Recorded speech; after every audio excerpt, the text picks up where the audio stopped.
નમસ્કાર વિદ્યાર્થી મિત્રો, વર્લ્ડ ઇન બોક્સની યુટ્યુબ ચેનલમાં આપ સૌનું હાર્દિક સ્વાગત છે। આપણે જે ડેઇલી 5ની સિરીઝ શરૂ કરેલી છે તે અંતર્ગત આજે આપણે ભણીએ આધુનિક ભારતના ઇતિહાસના 5 મહત્વના પ્રશ્નો કે જે આવનારી પરીક્ષા માટે આપણે ખૂબ મદદરૂપ થશે। આ સાથે આ પ્રશ્નો સાથે સંબંધિત કેટલાક તથ્યો વિશે પણ આપણે આ લેક્ચરમાં ચર્ચા કરીશું। તો શરૂઆત કરીએ સૌ પ્રથમ સવાલ નંબર 1 કે વર્ષ 1922માં સારાબંધી અભિયાનનું નેતૃત્વ કોણે કર્યું હતું? તો સૌથી પહેલો અહીંયા પ્રશ્ન કે સારાબંધી કોને કહેવાય?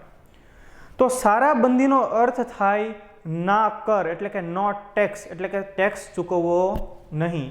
વર્ષ 1922ની વાત છે એટલે ઓબ્વિયસ છે કે ત્યારે ભારતમાં અંગ્રેજોનું શાસન હતું। અંગ્રેજોએ પોતાની તિજોરીઓ ભરવા માટે થઈને ઘણી બધી ટેક્સ સિસ્ટમ લાગુ કરેલી, કાયમી જમાબંધી, મહાલવારી પદ્ધતિ, રૈયતવારી પદ્ધતિ, આવી ઘણી બધી ટેક્સ સિસ્ટમ લાગુ કરી અને તે અંતર્ગત ભારતીય લોકો પાસેથી ઘણો બધો ટેક્સ તેઓ ઉઘરાવતા હતા અને પોતાની તિજોરી ભરતા હતા અને અહીંયાથી તે બધી રકમ, તે બધું ધન બ્રિટન જતું હતું। તો વર્ષ 1922માં આ સારાબંધી અભિયાન થાય છે, જેનો અર્થ થાય નો ટેક્સ, ટેક્સ ન ભરવા માટેનું અભિયાન જે ગુજરાતમાં થયું હોય છે અને જેની અધ્યક્ષતા, જેનું નેતૃત્વ કોણ કરે છે? તો કે ભારતના લોખંડી પુરુષ સરદાર વલ્લભભાઈ પટેલ।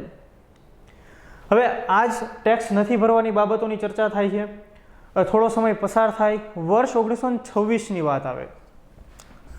વર્ષ 1926માં બારડોલી, આપણે સૌએ નામ સાંભળ્યું છે, બારડોલીની અંદર મહેસૂલની પુનઃ આકરણી કરવામાં આવે છે। હવે મહેસૂલની આકરણી કરવામાં આવી વર્ષ 1926માં। એ રિપોર્ટ બ્રિટિશ ગવર્મેન્ટને આપવામાં આવે છે। તો એ રિપોર્ટની અંદર બ્રિટિશ ગવર્મેન્ટને માલુમ પડે છે કે ભાઈ આ વિસ્તારોની અંદર આપણને મહેસૂલ ઓછું મળ્યું છે, એટલે એ લોકોએ પોતાને વધુ મહેસૂલ ઉઘરાવવા માટે થઈને 22%થી 30% જેટલો મહેસૂલ વધારો કર્યો। એટલે સરદાર વલ્લભભાઈ પટેલ અને એ લોકોએ એક રિક્વેસ્ટ કરી, બ્રિટિશ ગવર્મેન્ટને કહ્યું કે ભાઈ તમારા દ્વારા જે પુનઃ આકરણી કરવામાં આવેલી છે મહેસૂલની, એમાં કંઈક ભૂલ થયેલી છે, એટલે તમે આજે એટલો વધારો છે એટલો વધારો ન કરો। પરંતુ બ્રિટિશ ગવર્મેન્ટ માનતી નથી અને ત્યારબાદ સુરતના બે સામાજિક કાર્યકરો, સામાજિક હસ્તીઓ, કુંવરજી અને કલ્યાણજી મહેતા,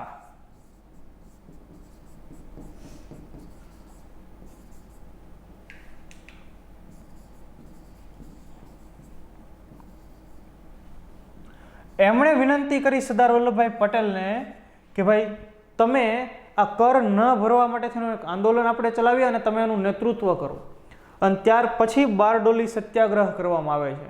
તો અહીંયાથી એક સવાલ મહત્વનો બને કે બારડોલી સત્યાગ્રહનું નેતૃત્વ કોણે કર્યું હતું? તો કે સરદાર વલ્લભભાઈ પટેલે। એટલે કે સારાબંધી અભિયાન, નો ટેક્સ, ના કર નથી ભરવાનો, કોના કહેવાથી સરદાર પટેલે નેતૃત્વ સ્વીકાર્યું હતું? તો કે કુંવરજી અને કલ્યાણજી મહેતાના કહેવાથી। આખરે બારડોલી સત્યાગ્રહ કરવામાં આવ્યો। હવે આ બારડોલી સત્યાગ્રહ દરમિયાન જે કંઈ બાબતો છે એમાં કાનૂની મુસદ્દો તૈયાર કરવાની જરૂરિયાત ઊભી થયેલી, અને એ કાનૂની મુસદ્દો કોણે તૈયાર કરેલો? તો તે કાનૂની મુસદ્દો તૈયાર કર્યો તો કમા મુનશીએ। તો આ એક ખાસ વસ્તુ આપણે યાદ રાખીએ। અને આ સાથે ખેડૂતો જે છે કે જેટલો કર ચૂકવવો પડે છે જેમને, તો એના કારણે ખેડૂતોને કેટલું કષ્ટ પડશે એ બધી તપાસ કરવા માટે પણ સરદાર પટેલે એક સમિતિની નિયુક્તિ કરેલી, અને સમિતિના અધ્યક્ષ કોણ હતા? તો કે કમા મુનશી હતા। તો આખરે સરકાર સામે કર ના ભરવા માટે આંદોલન ચલાવવામાં આવે છે, સત્યાગ્રહ ચલાવવામાં આવે છે, જેને આપણે બારડોલી સત્યાગ્રહ કહીએ છીએ। આ સત્યાગ્રહનો એક સુખદ અંત કઈ રીતે આવે છે? તો કે સરકાર દ્વારા જે આ 22થી 30% જેટલો કરમાં વધારો કરવામાં આવેલો હતો તે ક્યાં સુધી સીમિત કરવામાં આવે છે? તો કે તે 6.25% સુધી સીમિત કરવામાં આવે છે કે ભાઈ હવે ખેડૂતો 6.25% જેટલું મહેસૂલ ભરશે। એટલે એક સફળ સત્યાગ્રહ રહ્યો સરદાર પટેલની અધ્યક્ષતામાં। પરંતુ અત્યાર સુધી સરદાર વલ્લભભાઈ પટેલ તરીકે જ ઓળખાતા હતા, એમને હજી સરદારનું બિરુદ મળ્યું નહોતું। પણ જેવો બારડોલી સત્યાગ્રહ સફળ થયો એટલે વલ્લભભાઈ પટેલને સરદારનું બિરુદ મળે છે। હવે આ બિરુદ કઈ રીતે મળે છે એમની સાથે પણ એક સરસ એવી સ્ટોરી જોડાયેલી છે કે એવું કહેવાય છે કે ગાંધીજીના કહેવાથી બારડોલીની મહિલાઓએ વલ્લભભાઈ પટેલને સરદારનું બિરુદ આપ્યું હતું. કોણે એ બિરુદ આપ્યું? તો કે બારડોલીની મહિલાઓએ ગાંધીજીના કહેવાથી બિરુદ આપ્યું. અને અકોટી ગામનું નામ શું છે? ખાસ તમે યાદ રાખો, અકોટી. આ ગામના એક ભીખીબેન કરીને એક મહિલા હતા. તેમણે વલ્લભભાઈ પટેલને પહેલી વખત સરદાર કહ્યા હોય તેવું માનવામાં આવી રહ્યું છે કે વલ્લભભાઈ પટેલને સરદારનું સંબોધન કર્યું હોય એ મહિલા અકોટી ગામના ભીખીબેન હતા. તો આ બારડોલી સત્યાગ્રહ સાથે સંબંધિત કેટલાક તથ્યો આઈ હોપ કે તમને આના વિશે વધુ અંદાજ આવ્યો હશે. ત્યાર પછીનો સવાલ આપણે જોઈએ કે નીચેનામાંથી કયો પ્રથમ યુરોપિયન વ્યક્તિ હતો કે જેણે જમીન પચાવી લેવાના ઉદ્દેશ્યથી ભારતીય રાજાઓના ઝઘડામાં રસ લેવાની શરૂઆત કરી હતી? તો આપણે ઓપ્શન તપાસીએ. રોબર્ટ ક્લાઇવ, ડુપ્લે, અલ્બુકર્ક અને વોરન હેસ્ટિંગ્સ. કે જે કોઈ ભારતીય રાજા રજવાડાઓ હોય જેની વચ્ચે મતભેદો હોય, ઝઘડતા હોય, તો એ ઝઘડામાં રસ લે વ્યક્તિ અને પછી એ રાજા પાસેથી કંઈક જમીન કેમ પચાવી એના માટેના આયોજનો કરે. એવી શરૂઆત કોણે કરેલી? તો આપણે આ વિકલ્પો જોયા, પણ તમે સહેજ થોડુંક વિચારો તો કે કયા એવા અંગ્રેજ વ્યક્તિએ આવી કામગીરી કરેલી, આવી યોજના લોન્ચ કરેલી? તો તમે યાદ કરો, વેલેસ્લીની સહાયકારી યોજના. વેલેસ્લીની સહાયકારી યોજના શું હતી? કંઈક આવી જ હતી કે જે રાજાને સૈન્યની જરૂરિયાત હોય એને સૈન્ય આપે, જે તે રજવાડાને સુરક્ષાની જવાબદારી વેલેસ્લી સ્વીકારે અને બદલામાં અમુક ધન વેલેસ્લીને આપવાનું. અને જો એ રજવાડું એ રાજા એ ધન નથી આપી શકતા તો એણે એના રાજ્યનો અમુક વિસ્તાર આપવાનો. તો આ સહાયકારી યોજના હતી. તો શું થયું? એક રાજા બીજા રાજા સાથે યુદ્ધ કરવા જતો હોય અથવા તો યુદ્ધ કરવાની પરિસ્થિતિ થાય અને જો એને સહાયકારી યોજના સ્વીકારેલી હોય તો એને પહેલાં તો વેલેસ્લીને પૂછવાનું કે અમે યુદ્ધ કરીએ કે ન કરીએ. વેલેસ્લી એના રાજ્યનું, એના વિસ્તારનું રક્ષણ કરશે. તો આવી જ કંઈક બાબતની અહીંયા સવાલની અંદર ચર્ચા કરવામાં આવેલી છે. તો અહીંયા ખરા અર્થમાં અંદર વેલેસ્લી જવાબ આવવો જોઈએ. પરંતુ સવાલ શું છે કે પ્રથમ યુરોપિયન વ્યક્તિ કયો હતો કે જે પોતાનું સૈન્ય આપતો રાજાઓને કે જેથી કરીને રાજાઓ લડી શકે? બદલામાં રાજા અમુક રૂપિયા આપતા અને જો એ રૂપિયા ન ચૂકવી શકે, નાણાં ન ચૂકવી શકે તો બદલામાં જે તે રાજ્યનો અમુક વિસ્તાર, અમુક જમીન પચાવી લેવાની. તો આવી સ્કીમ શરૂ કરનાર વ્યક્તિ જે છે ફ્રેન્ચ ગવર્નર ડુપ્લે. તો આની શરૂઆત જ ડુપ્લેએ કરેલી અને એમાંથી શીખ્યો ભાઈબંધ વેલેસ્લી અને પછી ત્યાર પછી એને સહાયકારી યોજના લોન્ચ કરી હતી. તો આ સહાયકારી યોજના સાથે સંબંધિત કેટલીક બાબત છે. જો આપણે સમજવું હોય તો સહાયકારી યોજના પણ આપણે સમજી શકીએ. એને પાયાની આપણે બાબતો તપાસીએ કે સહાયકારી યોજનામાં વેલેસ્લીએ શું કહ્યું હતું. તમે સમજી લો કે એક અહીંયા રજવાડું છે, એક અહીંયા બીજું રજવાડું છે. અહીંયા ધારો કે ભાવનગર રજવાડું છે અને અહીંયા છે વડોદરા ગાયકવાડ રજવાડું. હવે બંને રજવાડાઓ વચ્ચે કંઈક મતભેદ થાય છે તો બંને યુદ્ધ કરશે. એટલે વેલેસ્લી કહેશે, ભાવનગરને કહેશે કે ભાઈ તમે અમારી સહાયકારી યોજના સ્વીકારી લો. એનાથી શું થશે તો કે તમારા રજવાડાની અંદર એક અંગ્રેજ વ્યક્તિ હાજર રહેશે, પ્લસ કે તમારા વિસ્તારની જવાબદારી કોની? તો કે મારી. આ તમારા ભાવનગરની ફરતે વેલેસ્લી એમ કહેશે કે મારા સૈનિકો રહેશે. તો રાજા તો રાજી થઈ જાય કે વાહ, આપણા સૈનિકોને તે રહેવું નહીં પડે અને અંગ્રેજ સૈનિકો આપણી સુરક્ષા કરશે. બદલામાં શું દેવાનું જે તે રાજાએ? તો કે વેલેસ્લીને અમુક નાણાં દેવાના કે જે કાંઈ સૈન્ય ખર્ચ થાય એટલો. જો એ સૈન્ય ખર્ચ ચૂકવવામાં જે તે રાજા નિષ્ફળ રહે તો અમુક જમીનનો ભાગ દેવાનો. હવે તમે પ્રેક્ટિકલી વિચારો તો ધારો કે ભાવનગરે આ સહાયકારી યોજના સ્વીકારી લીધી એટલે ભાવનગરના દરબારની અંદર એક અંગ્રેજ વ્યક્તિ બેઠશે. પણ હવે ભાવનગરના રાજાએ જો યુદ્ધ કરવું હોય ધારો કે વડોદરા સાથે કે અન્ય કોઈ રાજા સાથે, તો એણે આ અંગ્રેજ વ્યક્તિને પૂછવાનું. એનો સીધો અર્થ શું થયો કે ભાવનગર રજવાડું છે એ કોની અંડરમાં આવી જાય? તો કે એ અંગ્રેજોના અંડરમાં આવી જાય. એટલે અમુક એવા રાજાઓ હતા જેણે ના પાડી દીધેલી કે અમે આ સહાયકારી યોજના સ્વીકારશું નહીં.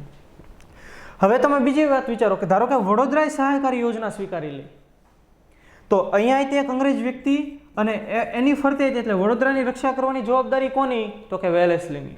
તો હવે અહીંયા વેલેસ્લીના સૈનિકો છે, અહીંયા વેલેસ્લીના સૈનિકો. આ યુદ્ધ ક્યારે થશે? તો કે થશે નહીં. તો આવી રીતે ભારતના ઘણા બધા રજવાડાઓને એમણે સહાયકારી યોજનાઓ સહાયકારી યોજના ઘણા બધા રજવાડાઓએ લીધેલી, સહાયકારી યોજનાનો સ્વીકાર કર્યો અને ત્યાર પછી તે રજવાડાઓનું પતન થયેલું. તો આ જે આખી સ્કીમ છે વેલેસ્લીની, એ મૂળ કોનો વિચાર છે, કયા પ્રથમ યુરોપિયન વ્યક્તિનો વિચાર છે, તો કે ફ્રેન્ચ ગવર્નર ડુપ્લેનો વિચાર છે. ઓકે, ટીપુ સુલતાને સ્પષ્ટ ના પાડી દીધેલી કે ભાઈ તારી સહાયકારી યોજના અમે સ્વીકારશું નહીં. ઓકે, તો આ સહાયકારી યોજના સાથે સંબંધિત કેટલીક બાબતો હતી. ત્યાર પછીનો સવાલ આપણે જોઈએ કે નીચે આપેલા જોડકાના આધારે યોગ્ય વિકલ્પ પસંદ કરો. દોસ્તો, આ સવાલ ખૂબ મહત્વનો અને પરીક્ષાની અંદર આમાંથી વન લાઇનર સ્વરૂપે પણ પ્રશ્ન પૂછાઈ શકે. એક સવાલ બનાવો તો પણ બને. તો ફેક્ચ્યુઅલ બાબતો છે તો આપણે જોઈએ. અભિનવ ભારત, તો આપણને સૌને ખ્યાલ છે કે ભાઈ અભિનવ ભારત નામની સંસ્થાની સ્થાપના કોણે કરેલી છે, તો કે સાવરકરે, વિનાયક દામોદર સાવરકર. હવે વર્ષ 1904માં અભિનવ ભારતની સ્થાપના થઈ તે પહેલાં એ સંગઠનનું નામ શું હતું, મિત્ર મેલા નામનું સંગઠન હતું. તો અહીંયા અભિનવ ભારતની સાથે 4 એટલે કે વીડી સાવરકર, એટલે કે એની સાથે 4 નંબર એ સાચું થશે. તો હવે આપણે વિકલ્પો તપાસીએ કે એ સાથે 4 અહીંયા છે અને એ સાથે 4 અહીંયા છે, તો એટલે આ બે વિકલ્પ આવે નહીં. બી અને સી વિકલ્પ તો એલિમિનેટ થઈ જાય. તો અહીંયા આપણે એલિમિનેશન કેમ કરવું તે પણ શીખી રહ્યા છીએ. ત્યાર પછી આપણે જોઈએ અનુશીલન સમિતિ, ગદ્દર પાર્ટી અને સ્વરાજ પાર્ટી. હવે આપણે આ બધાનું કદાચ યાદ ન હોય એવું બની શકે, તો આપણે પહેલાં જોઈએ સ્વરાજ પાર્ટી. તો યાદ કરો, વર્ષ 1922 ચોરાચોરીની ઘટના ઘટી, ગાંધીજીએ અસહકારનું આંદોલન સ્થગિત કર્યું. ત્યાર પછી કોંગ્રેસના જ અમુક લોકો, મોતીલાલ નહેરુ, ચિત્તરંજન દાસ દેશબંધુ, તેઓ એક અલગ પક્ષની સ્થાપના કરી જેને સ્વરાજ પક્ષ કહેવામાં આવે છે. 9 જાન્યુઆરી 1923ના રોજ સ્વરાજ પક્ષની સ્થાપના થઈ હતી. તો સ્વરાજ પાર્ટી સાથે કોનું નામ, તો કે ચિત્તરંજન દાસ દેશબંધુ, એટલે કે ડીમાં 3 નંબરનો વિકલ્પ સાચો થશે. તો આપણે જોઈએ હવે કે ડીમાં અહીંયા 2, તો આ જવાબ પણ ખોટો. તો હવે જવાબ શું આવશે, તો કે આ જવાબ આવશે. ડી આન્સર આપણા માટે સાચો ગણાશે. ત્યાર પછી અનુશીલન સમિતિ. તો અનુશીલન સમિતિની અંદર ઘણા બધા વ્યક્તિઓના નામ જોડાયેલા છે. અલગ અલગ વિસ્તારની અંદર અલગ અલગ લોકોએ સ્થાપના કરેલી, જેમ કે બંગાળના અમુક વિસ્તારોની અંદર પ્રમથનાથ મિશ્રા પણ હતા એમની સાથે જોડાયેલા. પરંતુ આખી જે અનુશીલન સમિતિ છે એનું નેતૃત્વ કોણ કરતું, તો એનું નેતૃત્વ કરતા શ્રી અરવિંદ ઘોષ, જેને આપણે ઓરોબિંદો કહીએ છીએ. અરવિંદ ઘોષ ગુજરાતની અંદર સશસ્ત્ર ક્રાંતિની ભૂમિકા ભજવનાર પ્રથમ વ્યક્તિ. ગુજરાતમાં સશસ્ત્ર ક્રાંતિના પ્રણેતા તરીકે પણ આપણે અરવિંદ ઘોષને ઓળખીએ છીએ. પોંડિચેરીની અંદર એનો આશ્રમ આવેલો છે. તો એ ઓરોબિંદો એટલે કે અરવિંદ ઘોષે અનુશીલન સમિતિ સાથે સંબંધિત છે, એની લીડરશિપ લીધી હતી. ત્યાર પછી ગદ્દર પાર્ટી. તો ગદ્દર પાર્ટીની સ્થાપના કરેલી લાલા હરદયાળે કઈ જગ્યાએ, તો કે અમેરિકાના સાન ફ્રાન્સિસ્કોની અંદર. અમેરિકાનું એક સ્ટેટ કેલિફોર્નિયા અને એમાં રહેલું એક શહેર સાન ફ્રાન્સિસ્કો, ત્યાં ગદ્દર પાર્ટીની સ્થાપના કરી હતી લાલા હરદયાળે. ગદ્દર પાર્ટીનો અર્થ શું થાય, ગદ્દરનો અર્થ શું થાય, તો કે ગદ્દાર શબ્દ નથી. ગદ્દાર એટલે જે વિશ્વાસઘાત કરે તેને ગદ્દાર કહેવાય, પણ અહીંયા થાય ગદ્દર. તો ગદ્દરનો અર્થ થાય સૈન્ય બળવો. એક રીતે કે આપણે સરકાર વિરુદ્ધ એક બળવો કરવો છે તો એને કહેવાય ગદ્દર. તો ગદ્દર પાર્ટી લાલા હરદયાળ દ્વારા સ્થાપિત કરવામાં આવેલી. તો એ તો કે 4 અભિનવ ભારત, વિનાયક દામોદર સાવરકર. બીમાં 1 અનુશીલન સમિતિ અરવિંદ ઘોષ, ગદ્દર પાર્ટી લાલા હરદયાળ અને સ્વરાજ પાર્ટી ચિત્તરંજન દાસ દેશબંધુ. વિઠ્ઠલભાઈ પટેલ પણ આ સ્વરાજ પાર્ટી સાથે જોડાયેલા હતા દોસ્તો. તો અહીંયા આપણે આવી રીતે એલિમિનેટ કરીએ, અમુક વિકલ્પો જો આપણને ખ્યાલ હોય તો પણ આપણે સાચો ઉત્તર આપી શકતા હોઈએ છીએ. ત્યાર પછી આપણે જોઈએ કે લંડન ખાતે યોજાયેલી 3 ગોળમેજી પરિષદ અથવા તો 3 ગોળમેજી સંમેલનો અંગે અયોગ્ય વિકલ્પ પસંદ કરો, કે નીચેનામાંથી કયું વિધાન ખોટું છે એ પસંદ કરવાનું છે. તો આપણે બધા સ્ટેટમેન્ટ વાંચીએ. તો પહેલું સ્ટેટમેન્ટ કે 3 પૈકી 2 પરિષદોમાં ભારતીય રાષ્ટ્રીય કોંગ્રેસે ભાગ લીધો ન હતો. બીજું સ્ટેટમેન્ટ, ઇન્ડિયન નેશનલ કોંગ્રેસ સિવાય જે પણ ભારતીય પક્ષોએ ભાગ લીધો હતો તે તમામ ભારતીય પક્ષોએ પૂર્ણ ભારતનું નહીં પરંતુ જે તે સમુદાયનું પ્રતિનિધિત્વ કર્યું હતું. ઓપ્શન સી, બ્રિટનની લેબર પાર્ટી બેઠક વચ્ચેથી જ હટી ગઈ હતી અને બેઠકની કાર્યવાહી પક્ષપાતપૂર્ણ રહી હતી. એટલે કે એ સંમેલનની અંદર પક્ષપાત દાખવવામાં આવ્યો હતો. ત્યાર પછી આ 3 અલગ અલગ સંમેલનો નહીં, પરંતુ એક જ સંમેલન હતું, પરંતુ તે 3 અલગ અલગ ચરણોમાં યોજાયું હતું. હવે આ તમે જુઓ કે અહીંયા સવાલમાં જ શું છે કે 3 ગોળમેજી સંમેલનો ક્યારે ક્યારે યોજાય છે, તો કે વર્ષ 1930, 31 અને 32 આ સમયગાળાની અંદર યોજાય. તો ઓબ્વિયસ વસ્તુ ગોળમેજી પરિષદો જે હતા એ 3 ગોળમેજી પરિષદ હતી. એટલે આમ જોતા જ આપણને ખ્યાલ પડી જાય કે અહીંયા ડી વિધાન જે છે તે ખોટું વિધાન છે. પરંતુ આપણે ગોળમેજી પરિષદો વિશે ચર્ચા કરીએ. હવે ઘટના શું થાય કે વર્ષ 1927માં સાયમન કમિશનનું ગઠન કરવામાં આવે. વર્ષ 1928માં સાયમન કમિશન ભારત આવે. ભારતમાં સાયમન કમિશનનો ખૂબ જ વિરોધ થાય છે, પૂરજોશમાં વિરોધ ચાલ્યો. એટલે અંગ્રેજ ગવર્મેન્ટ કન્ફ્યુઝ હતી. કેમ? તો કે ભાઈ ભારતની અંદર હવે નવો એક્ટ લાવવાનો છે. શા માટે નવો એક્ટ લાવવાનો છે? તો કે ભાઈ વર્ષ 1919માં મોન્ટેગ્યુ ચેમ્સફોર્ડ સુધારો આવ્યો હતો.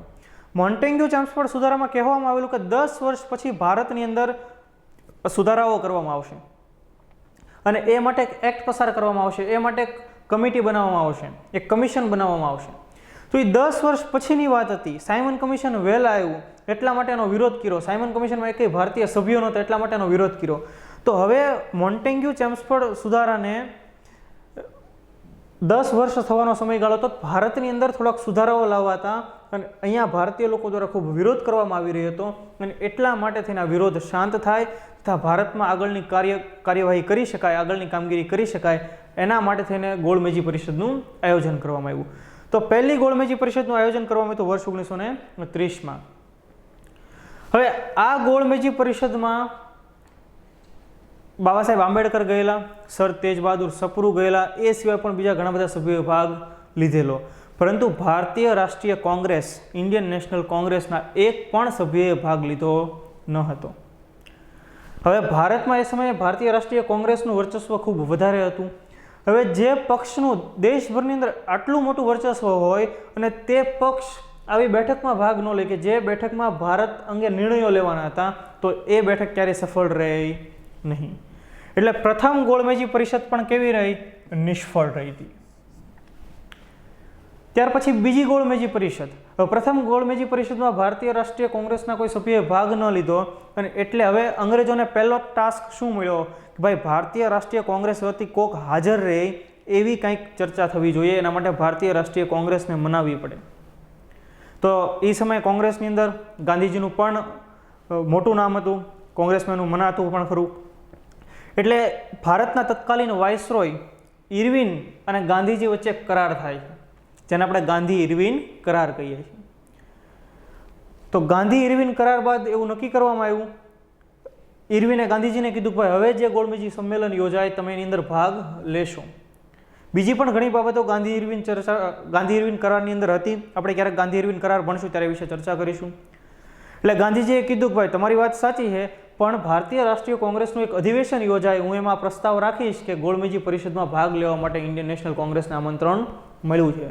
તો વર્ષ 1931માં કરાચી ખાતે સરદાર વલ્લભભાઈ પટેલની અધ્યક્ષતામાં ભારતીય રાષ્ટ્રીય કોંગ્રેસનું અધિવેશન યોજાણું અને એમાં નક્કી કરવામાં આવ્યું કે હવે પછી ગોળમેજી સંમેલન જે લંડન ખાતે યોજાયેલું ત્યાં ભાગ લેવા માટે કોંગ્રેસ વતી કોણ જશે? તો કે ગાંધીજી જશે. તો બીજી ગોળમેજી પરિષદમાં કોંગ્રેસના એકમાત્ર પ્રતિનિધિ, આ શબ્દ ખૂબ મહત્વનો પૂછાયેલી બાબત છે કે બીજી ગોળમેજી પરિષદમાં કોંગ્રેસના એકમાત્ર પ્રતિનિધિ તરીકે કોણ ગયેલા? તો કે ગાંધીજી ગયેલા. અને દોસ્તો તમે લોકો કમેન્ટ બોક્સમાં લખશો કે ગાંધીજી કયા જહાજમાં બેસીને ગોળમેજી પરિષદમાં ભાગ લેવા ગયા હતા. એ તમારે જહાજનું નામ લખવાનું છે. તો ગાંધીજીએ બીજી ગોળમેજી પરિષદમાં ભાગ લીધો, પણ બીજી ગોળમેજી પરિષદ પણ નિષ્ફળ રહી. કેમ? તો કે બીજી ગોળમેજી પરિષદ નિષ્ફળ રહેવાનું કારણ એક જ હતું કે બીજા જે અન્ય પક્ષોએ ભાગ લીધો હતો તે લોકો અલગ મતદાર મંડળની માગણી કરી રહ્યા હતા. જેમ કે બાબા સાહેબ આંબેડકરે ભીમરાવ આંબેડકરમાં ભાગ લીધો અને એમણે કહ્યું કે અલગ મતદાર મંડળ હોવું જોઈએ. દલિતોને પણ અલગ મતદાર મંડળ આપવામાં આવે એવી માંગણી કરી, જ્યારે ગાંધીજીએ આ બાબતનો વિરોધ કર્યો. એટલે અલગ મતદાર મંડળનો વિરોધના આધારે ગાંધીજીએ આ પરિષદ પડતી મૂકી. તેઓ પાછા પરત ફર્યા અને આખરે બીજી ગોળમેજી પરિષદ પણ નિષ્ફળ ગઈ. ત્યાર પછી ત્રીજી ગોળમેજી પરિષદ યોજાય છે. આ ત્રણેય ગોળમેજી પરિષદ દરમિયાન બ્રિટનના પ્રાઇમ મિનિસ્ટર કોણ હોય? તો કે રેમ્સે મેકડોનાલ્ડ. હવે ત્રીજી ગોળમેજી પરિષદમાં શું ઘટના ઘટે છે? તો કે એમાં પણ કોંગ્રેસના કોઈ સભ્યએ હાજરી આપી હોતી નથી. એવું કહેવાય છે કે ત્રીજી ગોળમેજી પરિષદમાં કોંગ્રેસને આમંત્રણ જ આપવામાં આવ્યું ન હતું. તો એમાં મુસ્લિમ લીગ વતી મોહમ્મદ અલી જીનાન એ લોકોએ પણ હાજરી આપેલી. તો ત્રીજી ગોળમેજી પરિષદ પણ નિષ્ફળ રહેલી કે એમાં પણ ઠોસ કાંઈ પરિણામ નીકળી શક્યું નહોતું, ખાસ આઉટપુટ કોઈ નીકળી શક્યું ન હતું. આમ 3 ગોળમેજી પરિષદ ભારતની અંદર સુધારાઓ લાવવા માટે લંડન ખાતે યોજાયેલી, પરંતુ તે નિષ્ફળ રહી હતી.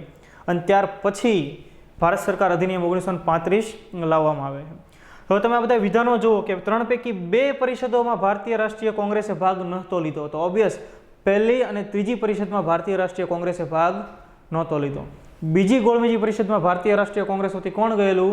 ગાંધીજી ગયેલા.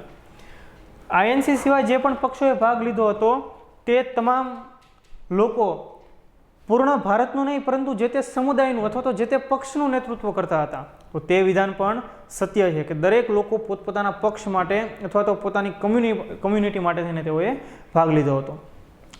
અહીંયાથી એવો સવાલ પણ એકવાર પૂછાયેલો છે કે ત્રણેય ગોળમેજી પરિષદમાં ભાગ લેનારા વ્યક્તિઓ નીચેનામાંથી પસંદ કરો. તો બાબા સાહેબ ભીમરાવ આંબેડકર અને સર તેજ બહાદુર સપ્રુ આ 2 વ્યક્તિઓ એવા છે જેમણે ત્રણેય ગોળમેજી પરિષદમાં ભાગ લીધેલો. ત્યાર પછી બ્રિટનની લેબર પાર્ટી. દોસ્તો આ જે લેબર પાર્ટી હતી બ્રિટનની એક બીજી કન્ઝર્વેટિવ પાર્ટી અને એક આ લેબર પાર્ટી. લેબર પાર્ટી ભારતની આઝાદીના હિતમાં હતી, પરંતુ ત્રીજી ગોળમેજી પરિષદની અંદર લેબર પાર્ટી જ હટી જાય છે અને પક્ષપાતપૂર્ણ કામગીરી થાય છે. એટલે આ વિધાન પણ સાચું થશે. તો આપણને અત્યાર સુધી જે કંઈ ભણ્યા તો 3 ગોળમેજી પરિષદ, તો છેલ્લું વિધાન શું છે કે આ 3 અલગ અલગ સંમેલનો નહીં પરંતુ એક જ સંમેલન હતું, પરંતુ એ તો 3 અલગ અલગ ચરણોમાં યોજાયું હતું. જે વિધાન અયોગ્ય છે, ખોટું છે. એટલે આપણો જવાબ થશે ડી. આઈ હોપ કે તમને બધી બાબતો સમજાય હશે. દોસ્તો અહીંયા આપણે ખૂબ શોર્ટમાં ભણ્યા છીએ આ બાબતો ગોળમેજી પરિષદો વિશે. વર્લ્ડ બોક્સ માય ક્લાસની અંદર ખૂબ જ ડિટેલની અંદર આ બાબતોની ચર્ચા કરવામાં આવેલી છે. ઓકે, ત્યારબાદ આપણે આગળ વધીએ કે નીચેનામાંથી કયો act the anarchical and revolutionary crime act 1990 તરીકે ઓળખાય છે? એટલે આપણને આમાંથી આ એક્ટ હવે ઓપ્શન જોઈએ કે Rowlatt act, Pitt's India act, Indian arms act અને ઇલ્બર્ટ બિલ. હવે અહીંયા વર્ષ 1919ની વાત છે. તો વર્ષ 1919માં આવેલો કયો એવો એક્ટ કે જેને કારણે સમગ્ર ભારતની અંદર ચર્ચાઓ થઈ, સમગ્ર ભારતમાં આંદોલનો થયેલા? તો ઓબ્વિયસ વસ્તુ આટલી બાબત આપણે ખાલી વિચારીએ તો આ પ્રશ્નનો આપણને જવાબ આવડી જાય, જે છે રોલેટ એક્ટ 1919. તો રોલેટ એક્ટનું બીજું નામ શું છે? The anarchical and revolutionary crime act 1919. તો હવે શા માટે એક્ટ લાવવામાં આવેલો? તો એના માટે આપણે થોડીક પાયાની બાબતો જોઈએ, તમને વધુ સરળતાથી ખ્યાલ પડશે કે વર્ષ 1914 થી વર્ષ 1918 આ સમયગાળા દરમિયાન વૈશ્વિક સ્તર પર એક કામગીરી થયેલી. કામગીરી તો એટલે નકારાત્મક કામગીરી કહેવાય. પ્રથમ વિશ્વયુદ્ધ થયેલું. 14 થી 18 દરમિયાન પ્રથમ વિશ્વયુદ્ધ થયું. આ વિશ્વયુદ્ધની અંદર ભારતીય લોકોએ અંગ્રેજોને સપોર્ટ કરેલો. ભારતના ઘણા બધા સૈનિકો અંગ્રેજો વતી લડ્યા હતા. કેમ એવું થયેલું? કેમ કે અંગ્રેજ સેનામાં ઘણા બધા ભારતીય સૈનિકો હતા. બીજી વસ્તુ કે અંગ્રેજોએ આપણને લોકોને એટલે કે ભારતીય લોકોને એવું કહેલું કે આ યુદ્ધ થાય છે ત્યારે તમે યુદ્ધમાં અમને સાથ સહકાર આપો. આવનારા સમયની અંદર કે જેવું આ યુદ્ધ પૂરું થશે પછી આપણે ભારતની આઝાદી માટે કંઈક વિચારશું, એવું એમણે બ્રિટિશરોએ ભારતીય લોકોને કહેલું. હવે વર્ષ 1918 આવી ગયું, વિશ્વયુદ્ધ પૂરું થાય છે એટલે આપણે લોકો તરત ઉઘરાણી કરીએ. શેની? તો કે સ્વરાજની, આઝાદીની. તમે કીધું હતું ભાઈ યુદ્ધ પૂરું થાય પછી કંઈક વિચારશું. એટલે ભારતની અંદર આઝાદીની માંગ પ્રબળ થાય, સ્વરાજની માંગ પ્રબળ થાયની પૂરેપૂરી સંભાવનાઓ હતી. પણ અંગ્રેજ ગવર્મેન્ટ પહેલેથી જ ચોક્કસની બની જાય છે અને એમણે સિડની રોલેટ નામના એક વ્યક્તિને કહ્યું કે તમે કંઈક એવો એક એક્ટ બનાવો, એક એવો કાનૂન તમે બનાવો કે જેથી કરીને ભારતીય લોકો દ્વારા જો સ્વરાજની માંગણી કરવામાં આવે તો આપણે એને દબાવી શકીએ, એમનો અવાજ આપણે શાંત પાડી શકીએ. તો આ સિડની રોલેટની અધ્યક્ષતામાં એક કમિટી બને છે, એમના દ્વારા ભલામણ કરવામાં આવે છે અને આખરે એ ભલામણને આધારે જે કાનૂન બન્યો તે કાનૂનને શું કહેવામાં આવ્યો? Rowlatt act 1919. કેવી જોગવાઈ આમાં કરેલી રોલેટ એક્ટમાં? કે કોઈ પણ વ્યક્તિની ધરપકડ કરી લેવાની, શંકાના આધારે ધરપકડ કરી લેવાની, કે માત્ર જે તે વ્યક્તિ ઉપર શંકા જાય છે કે આ વ્યક્તિ અંગ્રેજ ગવર્મેન્ટ વિરુદ્ધની પ્રવૃત્તિઓમાં પોતે કામગીરી કરતો હશે, એવી શંકા જાય તો એની ધરપકડ કરી લેવાની અને જેલમાં પૂરી દેવાનું. અને એટલે જ આ કાયદાને ગાંધીજીએ કાળો કાયદો કહ્યો હતો. બીજા પણ એક ભારતીય વ્યક્તિએ કીધું હતું કે નો અપીલ, નો દલીલ, નો વકીલ. આવું કોણે કહેલું તે તમે લોકો કમેન્ટ બોક્સમાં લખશો. આ કાયદાના રોલેટ એક્ટના વિરોધની અંદર દેશભરની અંદર તોફાનો થયા, આંદોલનો શરૂ થયા, જેના પરિણામે જલિયાવાલા બાગનો એક હત્યાકાંડ પણ થયેલો. તો જલિયાવાલા બાગ વિશે પણ વર્લ્ડ ઇનબોક્સની યુટ્યુબ ચેનલની અંદર એક તમને લેક્ચર જોવા મળશે. આ સિવાય ગુજરાતના જલિયાવાલા બાગ અંગેનો પણ એક લેક્ચર તમને જોવા મળશે. ઓકે, તો એ લેક્ચર પણ તમે જોશો તો તમને રોલેટ એક્ટ વિશે, આ સિવાય જલિયાવાલા બાગ વિશે પણ વધુ માહિતી મળશે. તો રોલેટ એક્ટ એનું નામ શું છે? The anarchical and revolutionary crimes act 1919. તો દોસ્તો આ 5 મહત્વના પ્રશ્નો ડેઇલી 5 અંતર્ગત આઈ હોપ કે તમને ખૂબ મજા પડી હશે, કંઈક નવું જાણવા મળ્યું હશે. જો ખરા અર્થમાં આપને નવું જાણવા મળતું હોય તો કમેન્ટ તમે લખશો કે આ લેક્ચર તમને કેવો લાગે છે. એ સિવાય લાઇક કરશો અને તમારા દોસ્તો સાથે શેર પણ કરશો. Thank you very much.